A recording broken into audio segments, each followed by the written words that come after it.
Hello friends, welcome to Mission Eyes. So in this video you will get the most expected MCQ from environment and ecology. Environment and ecology हो या Indian economy हो, देखिए आपको MCQ solve करना एक art है, एक technique है, वो सीखना होगा।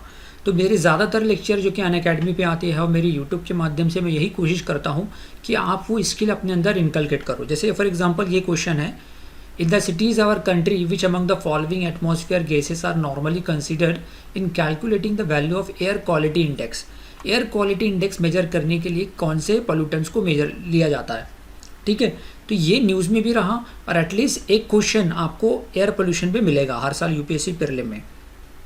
टोटल 15 से 20 क्वेश्चन आते हैं एनवायरमेंट इकोलॉजी से, जिसमें से एक क्वेश्चन पोल्यूशन पे रहेगा, एयर पोल्यूशन पे। तो वीडियो को पॉज करके आप कमेंट में आंसर दे सकते हो। इसका राइट आंसर देखिए, कार्बन डाइऑक्साइड को आप एलिमिनेट कर दो। Carbon dioxide is not a pollutant, बाकी के सब पोल्यूटेंट हैं। 2 3 4 5 2 3 4 5। So you can see that air quality index considered the 8 pollutants. Okay, next question. अब देखिए इस क्वेश्चन में United Nation framework convention on climate change. अब एक्सट्रीम वर्ड को आप हटा दो कि this agreement was sign by the all the member. अगर आपने फर्स्ट को एलिमिनेट किया तो ऑप्शन ए और डी निकल गया, और $1000 थर्ड स्टेटमेंट में कह रहा है कि डेवलप नेशन के जरिए दिया गया, तो थर्ड स्टेटमेंट को भी निकाल दो, option B will be the correct one. तो इस तरीके से एलिमिनेशन मेथड के जरिए आप ज़्यादा से ज़्यादा करेक्ट आंसर ला सकते हो। तो मूविंग फॉरवर्ड, आगे बढ़ने से पहले आने वाला कॉम्बैट जो है 24 अप्रैल को होने वाला है, संडे को ठीक 11 बजे। तो ये सी सेट पे होगा। पिछले हफ्ते जो हुआ था PYQs पे हुआ था, प्रीवियस ईयर क्वेश्चंस पेपर। और सी सेट का देखिए कई एस्पिरेंट्स ऐसे हैं कि जो पेपर फर्स्ट में पास हो जा रहे हैं, लेकिन सी सेट उनका रह जा रहा है। 67 ही मार्क्स लाना है 200 में से। तो ये ज़्यादातर आपको क्या करना होगा, प्रैक्टिस मैक्स मैन परफेक्ट। जितनी ज़्यादा आप प्रैक्टिस करोगे तो एक सुनहरा अवसर है और गोल्डन अपॉर्चुनिटी है। क्या है, अनअकैडमी के कॉम्बैट में आप पार्टिसिपेट करो, जिसकी लिंक डिस्क्रिप्शन में दी हुई है। इस कोड का यूज़ कर सकते हो, MIYT10। ओके, और इसके अलावा डेली स्कॉलरशिप। देखिए यूपीएससी को क्रैक करना है अगर आपको, तो दो चीज़ें बहुत ज़रूरी है। एक तो प्रॉपर गाइडेंस, और दूसरा है कंटिन्यूअस इवैल्यूएशन, यानी कि आपको ज़्यादा से ज़्यादा हाई क्वालिटी मॉक टेस्ट देना है, स्कॉलरशिप या अपना असेसमेंट कंटिन्यूअस कराना है। ठीक है, क्योंकि अनअकैडमी के जो भी स्मॉल टेस्ट हो या फुल लेंथ टेस्ट हो या स्कॉलरशिप टेस्ट हो, उसका फुल ऑल इंडिया रैंक जारी होता है। उसके बाद हर एक क्वेश्चन का वीडियो एनालिसिस दिया जाता है, क्योंकि आपके हर कॉन्सेप्ट क्लियर करता है। और अपार्ट फ्रॉम इसके अलावा Unacademy all India prelim mock test भी कंडक्ट करने जा रहा है, जो कि 24 अप्रैल को होने वाला है। ठीक है, ओल्ड राजेंद्र नगर एंड मुखर्जी नगर में होगा। ये ऑफलाइन टेस्ट होगा। इसके अलावा आप इसे ऑनलाइन भी दे सकते हो, डिस्क्रिप्शन में उसकी लिंक दी हुई है। By using this code MIYT10, अगर कोड मांगता है तो ये कोड अप्लाई कीजिए। एंड प्रशांत धवन सर के ज़रिए डेली करंट अफेयर्स टेस्ट आते हैं शाम में 7:30 बजे। 20 क्वेश्चन 30 मिनट में सॉल्व करना रहता है, मंडे टू फ्राइडे 7:30 PM। दोनों ही लैंग्वेज हिंदी और इंग्लिश में अवेलेबल है। अगर आप फर्स्ट पोजीशन पाते हो तो आपको 1000 रुपीज़ का अमेजॉन गिफ्ट वाउचर दिया जाएगा। तो इसकी भी लिंक डिस्क्रिप्शन में है, इस कोड का यूज़ करके आप इनरोलमेंट कर सकते। इसके अलावा बहुत से अनअकैडमी के टॉप एजुकेटर 18 अप्रैल से 29 अप्रैल में के दरमियान अपने ये टॉप मिनी मॉक टेस्ट और इंटेंस प्रीलिम लीग लेके आपके सामने है। 18 अप्रैल को ज्योग्राफी का होने वाला है, पॉलिटी का 19 अप्रैल को, हिस्ट्री का 20 अप्रैल को। इस तरीके से many more well educators available on Unacademy, जो कि आपके डिफ़िकल्ट टास्क को आसान करते हैं।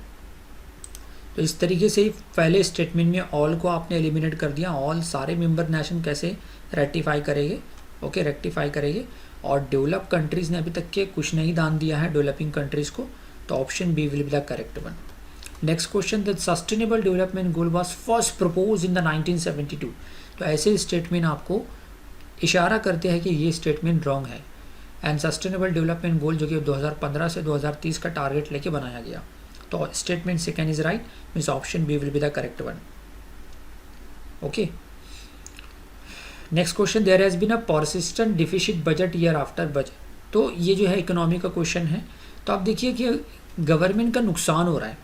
ऐसी सूरत में ऐसे 4 स्टेटमेंट आपके सामने दिए हुए, तो क्या हो सकता है, गवर्नमेंट को अपना नुकसान कम करने के लिए खर्चे कम करना होगा।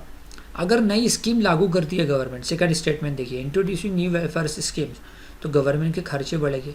तो आप सेकंड को एलिमिनेट कर दो। सेकंड को आपने एलिमिनेट किया तो ऑप्शन बी और डी निकल जाएगा।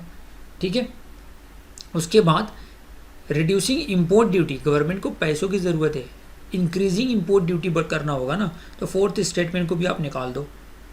ओके, तो आपने निकाल दिया, फोर्थ को भी निकाल दिया, तो क्या बचा आपके पास 1 and 3 ओनली, कि रिड्यूसिंग, पहला statement reducing revenue expenditure and rationalising subsidies, subsidy सिर्फ गरीबों को मिलना चाहिए, हकदारों को मिलना चाहिए, सबको नहीं। Okay, the intended nationally determined contribution is sometimes seen in news in the context of 2015 में जब पेरिस क्लाइमेट समिट हुआ था, तो उस वक्त हमने ये कहा था कि हम 175 गीगावाट एनर्जी रिन्यूएबल एनर्जी से जनरेट करेंगे, किसको एड्रेस करने के लिए, to combat climate change. Okay, तो right answer is plan of action outline by the countries of the world to combat climate change.